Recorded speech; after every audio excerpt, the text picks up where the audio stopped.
Hey y'all. With so many teachers accessing free and maybe even paid resources online that are links to Google Files, so like a Google Doc or a Google slide deck, you often find yourself wondering, what do I do with this? How do I get this to my students? And so I wanted to create a video, one, because my inbox is full of messages of people requesting access to some of my templates, and I want to make sure that teachers understand what to do with these. So I'm on one of my blog posts here. You can see interactive learning menus or choice boards with G Suite that has some free templates.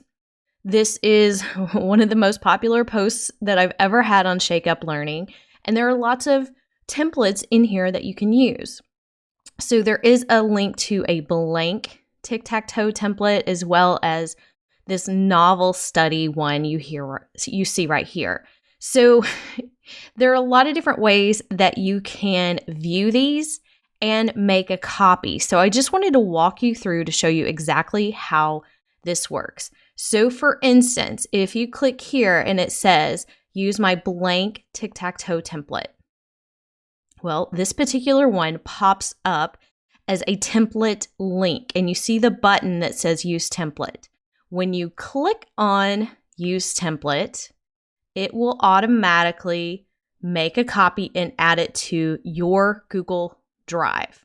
So this is sort of the equivalent of a save as button when you make a copy of something in a Google file type. And this is not just in Google Docs. This is the same way it works in slides and sheets and drawings. Forms and sites are a little bit different, but you can see here, now I have my own copy. It's saved to my drive. And guess what? I now have editing access. That's one way you may see it, is with that template link. The other way, so you can see I just had a little screenshot here of one, and it says click here to use the novel study tic-tac-toe template. Well, again, this is a template link, so you use that template button. But we've already seen how that one works. And then it says on mobile, click here to make a copy. The thing I want you to know about these, let's get back to the template link. These do not work well on mobile devices. So they just don't. So usually when I offer ways to make copies, I do it a couple of different ways. The use template link, where you see that button, and then other times you may see it in a different format. So I'm going to close this one. This is click here to make a copy.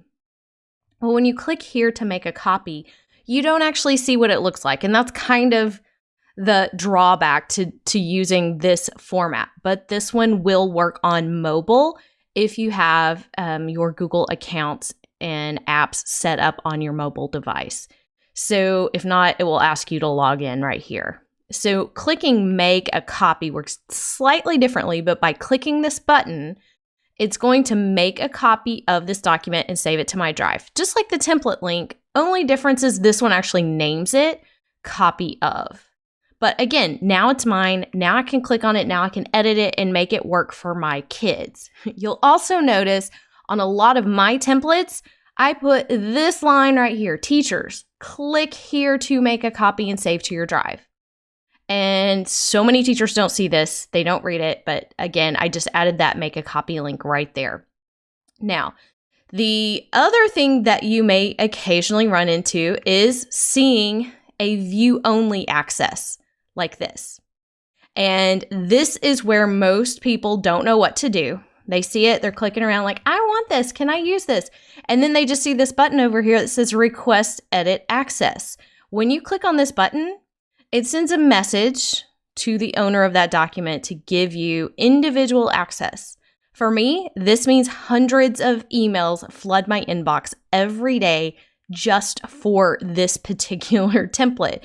And I want to help you make the most of this. So when you have viewing access, most of the time, you also have the right to make a copy. Again, think of it like save as. So when you go to File, Make a Copy, that's when you can rename it. And by default, it does name it copy of whatever the name of the file is. And then you choose the folder and then it's yours. Okay, this one is mine. I don't want you to edit it because this is just a template for other teachers to make a copy of. So that's essentially the 3 different versions most of you will see. The view only access, the make a copy prompt, or the template button. So just remember, if you are in this format right here, if you see any file up here, go to File Make a Copy. That is your new best friend. File Make a Copy is one of the #1 skills every teacher and student needs to understand when you start using Google Drive and Google Docs and Google file types. Again, this works in slides, in sheets, and in drawings. And there are other ways to make copies of things like forms and sites, but it works a little bit differently. But generally, those productivity suite tools that you see, you're going to find File, Make a Copy. Now, let's also talk about how to assign one of these types of files in Google Classroom. So this also happens quite a bit. Go to Create, add an assignment, and so maybe I'm adding one of the choice boards. Here's the thing, just general recommendations. Most anything you find online is not ready and personalized for your classroom. So you need to make that edit copy to have that adapted for your needs.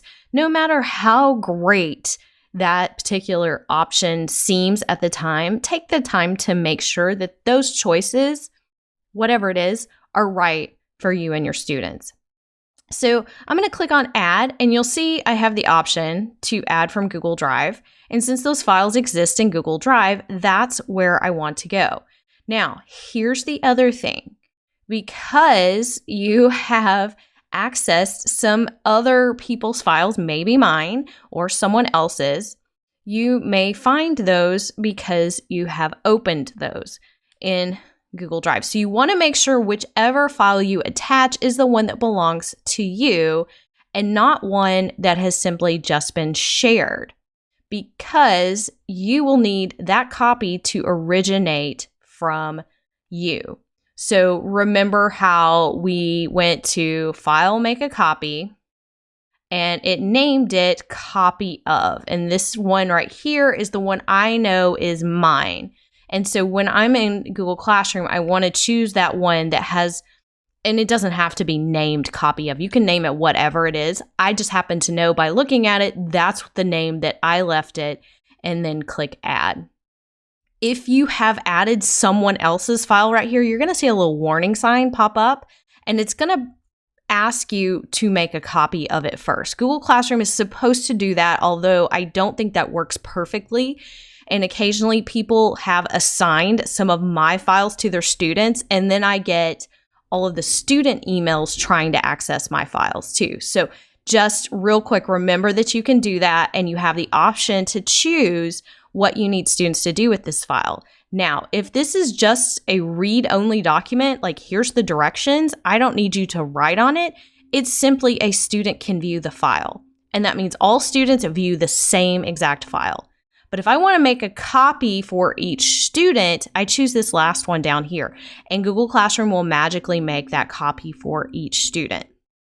If I want my students to collaborate in one file, this is the middle option. So just wanted to take the time to point that out. So make those decisions before you assign it in Google Classroom. So I hope this helps you better understand how this works.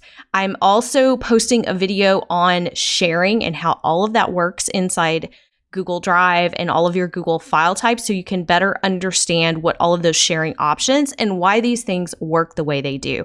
I will post a link to that video as well in this video and down below in the description. So if you liked this video, if this was helpful, please click that subscribe button and share it with another teacher.